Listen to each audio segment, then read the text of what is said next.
গ্রামের বাড়ি, সেখানে আমাদের মন্দির পুজো হচ্ছে। আর এই যেগুলো দেখছো বসানো আছে মালা পরা, মুকুট পরা, এগুলো আমার দাদু দিদা। তো এই দাদু দিদারা মারা গেছেন, তো আমার দুটো দাদু দুটো দিদা, তো তাদের মন্দিরে প্রতিষ্ঠা করা হলো এবং পুজো করা হচ্ছে। তো সেটা কিভাবে হচ্ছে তোমরা মন্দিরে দেখো, স্কিপ না করে। আশা করি ভালো লাগবে।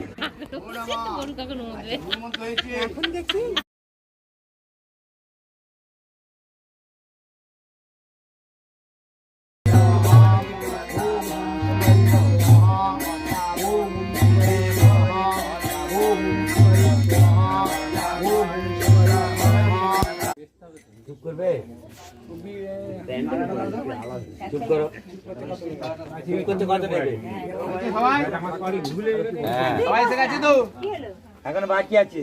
এখনো কে বাকি আছে? হয়ে গেছে তো, ছোট বউ আসবে না, আসবে না তো।